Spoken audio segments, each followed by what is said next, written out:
দাড়িপাল্লাটা এই সিম্বল কি? ন্যায় বিচার। সেই ন্যায় বিচার কি হিন্দুর জন্য আলাদা, মুসলমানের জন্য আলাদা?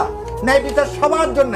The parameter is same. দুটি প্রসঙ্গ এখানে আসছে, যেহেতু প্রসঙ্গটা এসেছে আমি একটু প্রশ্নই করি। অনেকেই বলছে যে এখন তাহলে আপনারা তো ইসলাম শাসন কায়েম করার কথাই বলছেন, সেই জায়গা থেকে তাহলে যে হিন্দু প্রার্থী তিনি কি হরে কৃষ্ণ হরে বল দাড়িপাল্লা টেনে তোল সেই স্লোগান নিয়ে তিনি ক্যাম্পেইন করবেন কিনা বা ঝাঁপিয়ে পড়বেন কিনা? ভেরি ভেরি ইন্টারেস্টিং ব্যাপার। তিনি কিভাবে ক্যাম্পেইন করবেন একটা জিনিস আপনাকে বলি।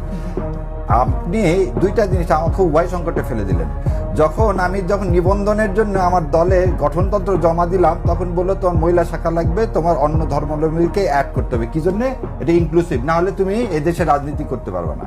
আচ্ছা ঠিক আছে। আমি তখন অতীত ঘেটে টেটে দেখলাম যে ওমর রাদিয়াল্লাহু আনহুর সময় 4-5 জন, খলিফার সময় 4-5 জন যারা রাজস্ব আদায় করতো, প্রধান বিধর্মীরা ছিলেন। আমি এখন আমার কি জামাতে ইসলাম কি বিধর্মী শাখা বলবো না, কিন্তু জামাত ইসলাম অন্যান্য ধর্ম যেটা আমার কনস্টিটিউশন কি করছে সম্মান দিচ্ছে, আমি এই কনস্টিটিউশন সম্মান করে বাংলাদেশকে ধারণ করছি। তাহলে ওই লোকটাকে যে নিচে উনি ওনার স্ট্র্যাটেজি ঠিক করবে। দাড়িপাল্লা মানেটা কি? দাড়িপাল্লাটা এই সিম্বল কি?